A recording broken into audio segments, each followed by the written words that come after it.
Hi, my name is Chris and I'm the owner of Dog Obedience Group, and I'm really excited to have the opportunity to share a little bit more about our dog trainers course with you.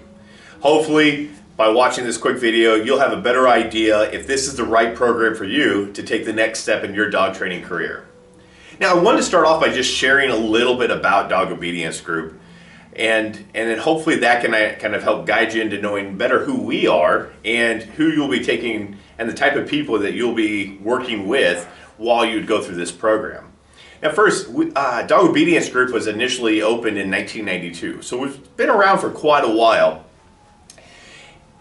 Outside of that, we are a positive reinforcement training facility only, and our focus is having certified and educated trainers. Now that means that each one of our staff members always is either certified or working towards a certification, which kind of sums up our culture. And what I mean by that is that we are a culture of learning, meaning that our focus is that no matter where you are in your dog training career, whether you're somebody in our foundations program, whether you're an employee, whether you're myself as an owner or one of the managers or a trainer who just started a Dog Obedience Group, your focus should always be to continue growing as a trainer. Your focus should be taking opportunities to teach others when you can, as well as learning from others. Now that's just a little bit about us. Now let's go ahead and dive into why we decided to start this program. Over the years, we've had a lot of people ask us, how do you get into the dog training industry? And that's kind of a loaded question. There's a few schools out there. There's a few random trainers, or there's a handful of trainers out there, but overall, it can be kind of difficult to get into the training industry as a whole and have that opportunity to gain experience. And this is one of the reasons that we decided that we wanted to create this foundations course, is to create opportunities in a working training environment for trainers to grow. Now, the other reason is that we saw a lot of the dog training schools were overpriced and didn't provide you any hands-on opportunities or to learn. And so we decided that we needed to bring something to the table. We know that dog training comes in several forms, or learning, to become a dog trainer comes in several forms, but mostly hands-on. Having the opportunity to be sitting there with somebody who's educated in the field and have a dog in your hands. Having somebody who can give you active feedback based on training with your dog, another dog, in a classroom environment. These were all opportunities and things that were missing in a lot of the dog training schools. And so we saw that we have the opportunity and the ability to bring that to our community of people who wanted to get into the dog training industry. That is why we decided to create this program.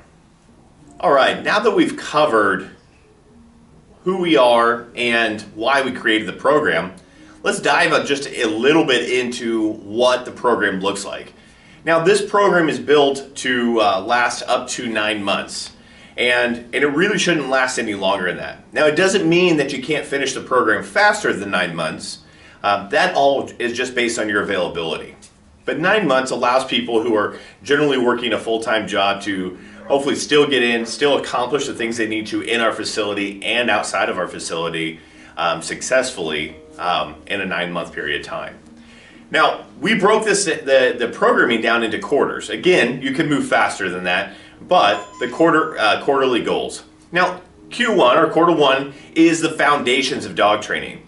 And so when I mean the foundations of dog training, we're going to dive into the basics. Now, keep in mind, if you do have any past experience as a dog trainer, some of these things may be reviewed, and that's great. We won't let you just settle. We'll keep pushing you further, even for those items that are just reviewed for you. So we're going to dive into clicker and marker training, understanding how that training tool works. We'll talk about basic observation, so how to assess a dog before you really start diving into a training session. We're going to talk about capturing and shaping, which are 2 out of 3 major ways our training styles that we use. And then we're also going to talk about common behavior problems, meaning your ability to understand and fix or treat behaviors such as house soiling, barking, mouthing, chewing, and things of that nature. Now, those aren't the only things, but those are a lot of the things that we're going to do together. Outside of that, we're also going to have additional book reading materials and things like that for you. You will also be able to take part in some of our classes, so you see from a student standpoint what it's like to be in a class with your dog, as well as start teaching basic obedience cues within that class. That is just kind of the Q1 in a nutshell. Now, let's dive into Q2. All right, so as we dive into Q2, we're going to build on those things that we've gained in Q1. And that means that we're going to start, we're going to discuss the 4 phases of learning, meaning how does a dog progress in learning? How do we break down those different learning phases and identify where they're at in a learning process for any given cue or behavior that you're trying to train?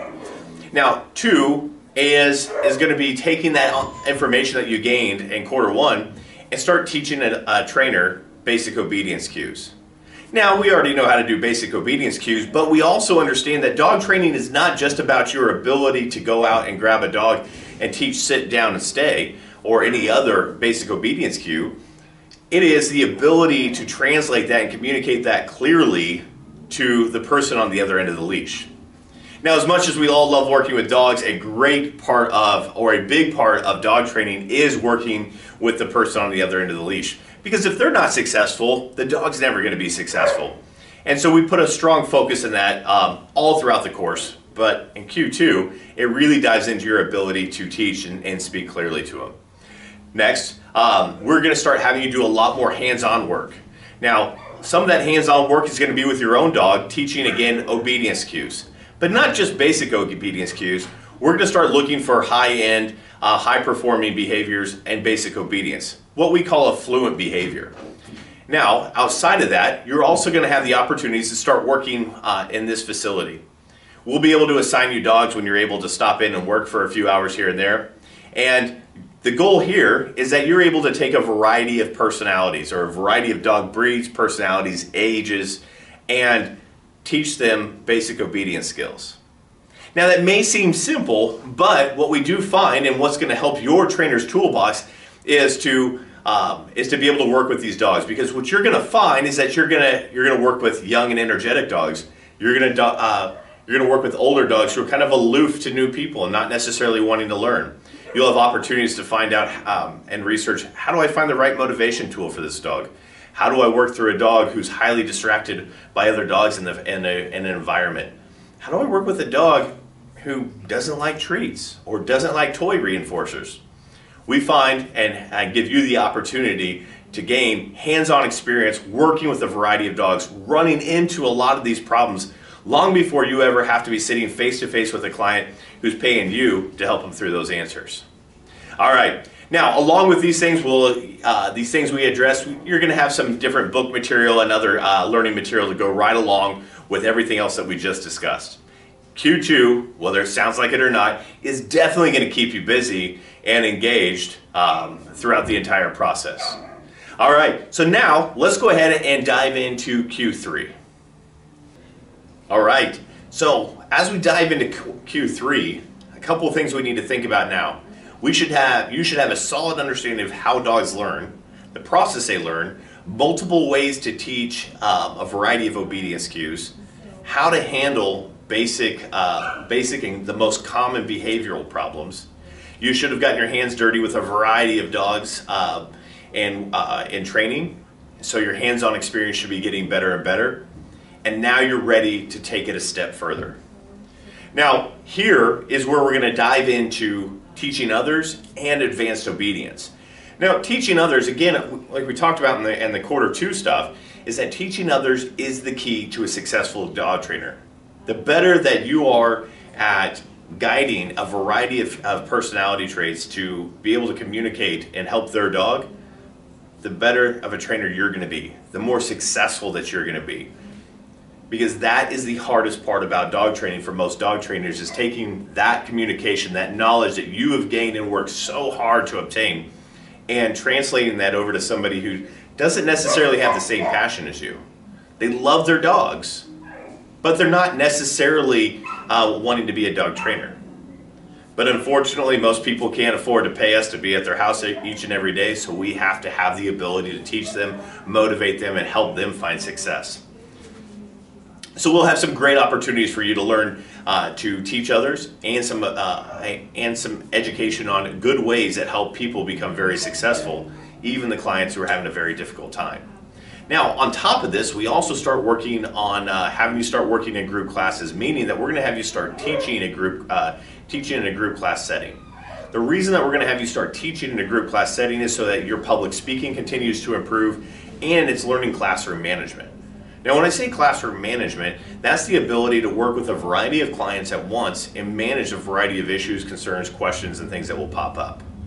We'll also start getting you involved in additional types of training classes, advanced training classes, advanced obedience, dog sports such as agility, and tricks and things of that nature, so that you're not only learning the very basics, but you've got the opportunity to take future clients of yours and help them expand on their knowledge and continue having fun and finding fun outlets for their dogs.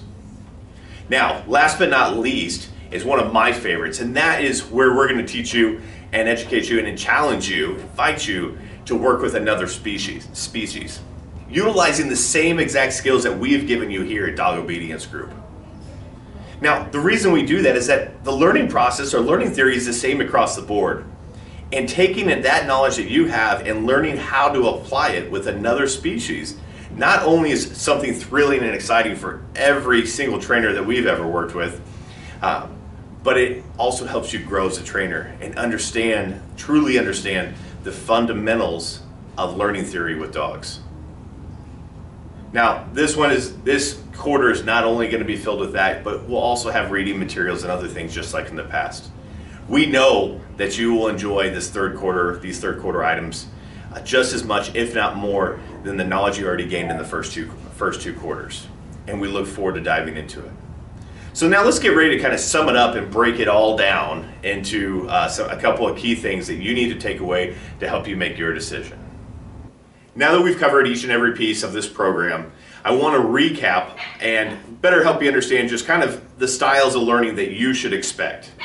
Now, one is going to be hands-on learning. You are going to get a lot of hands-on learning like we've discussed with your own dogs and with us as your trainers and with the dogs here at this facility. We're going to also include books and videos and other visual pieces to help you learn. And in-person coaching will also be another type of learning that you will have while you're in the program. I hope this video answered a lot of your questions, and please feel free to reach out to us if you have any additional questions. This program does start about every quarter, and in between that is when we start doing interviews and helping people get started and prepared to start the program. Feel free to fill out the registration there on the Dog Trainers course page, and we'll reach out to you and set up a time to meet and better discuss and get to know each other before we both make final decisions on it. Have a great day, and we'll see you soon.